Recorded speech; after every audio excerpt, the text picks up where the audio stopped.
Hello and welcome back to another video.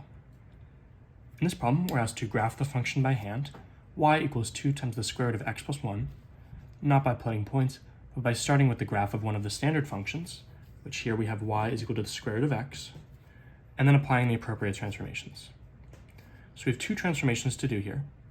This plus 1 represents a shift. It's being done within the square root, so it's horizontal. So a horizontal shift, and it's positive, so that's left 1 unit. And then we multiply by 2, and the 2 is being done outside of the square root, so therefore it is a vertical stretch, not a horizontal one, by a factor of 2. So let's do these one at a time.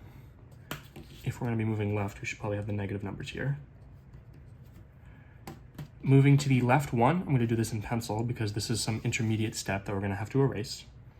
We just move all of these points to the left.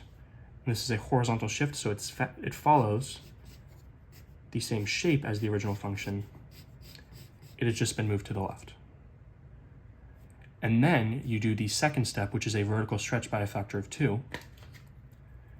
An easy way to keep this fixed to the original function is, remember, if you are multiplying 2 by 0, this 0 is going to stay in the same place. And then all of the other values are going to be multiplied by 2. So 1 becomes 2, this point at 2 becomes 4, and it follows a pattern just a little bit like this.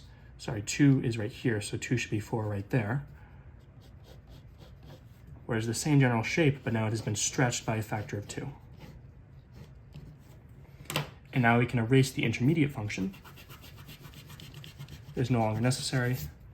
And now we just have the original function, y is equal to the square root of x, and y is equal to 2 times the square root of x plus 1.